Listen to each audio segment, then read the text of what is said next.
మంది ఓటర్లు కూడా మీరు కనుక్కోవచ్చు. ఎవరిని డిస్టర్బ్ చేయాల, కనీసం ఓటేయమని కూడా అడగల.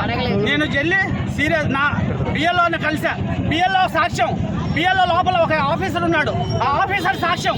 ఆ ఆఫీసర్ దగ్గరికి వెళ్ళి ఈ అబ్బాయికి మెంటలీ రిటార్డు, ఈ అబ్బాయికి ఓటేయడానికి ఇబ్బంది, వాళ్ళ పేరెంట్ని కానీ వాళ్ళ మిస్సెస్ని కానీ ఎవరినైనా అటెస్ట్ చేయండి అని చెప్పి బయటకు వచ్చా.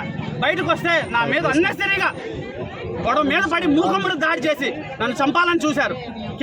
వేరే సోదరుని చంపింది చిన్నబాబు, వేరే సోదరుని చంపింది చిన్నబాబు. మళ్ళీ నన్ను చంపి జగ్గేపేటలో టెర్రర్ క్రియేట్ చేయాలని చూస్తున్నాడు.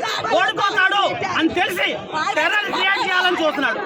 మీరు ఒక్కసారి కంప్లైంట్ ఇస్తున్నారండి. మీరు ఈ బజార్ అంతా డెవలప్ చేసాం, ఒక్కసారి కెమెరాలు ఇచ్చి చూపించండి. ఈ ఏరియా అంతా డెవలప్ చేసాం. సామ్నేని ఉదయభాను గారు ఎమ్మెల్యే గారి ఆధ్వర్యంలో ఈ ఏరియా అంతా డెవలప్ చేసాం.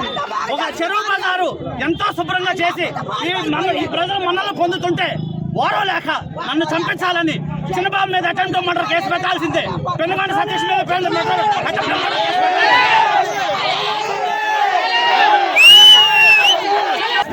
అంతలోనే చిన్నబాబు వచ్చి వాడిని తన్నండి అని చెప్పి కన్ను కొట్టి ఇలా సైగ చేస్తే పెనుగొండ సతీష్, ఉత్తపల్ల వెంకటేశ్వర్లు, సోమయ్య, తాళూరు సోమయ్య కొడుకు, వాడి పేరేంటున్నాడు వెంకటేశ్వర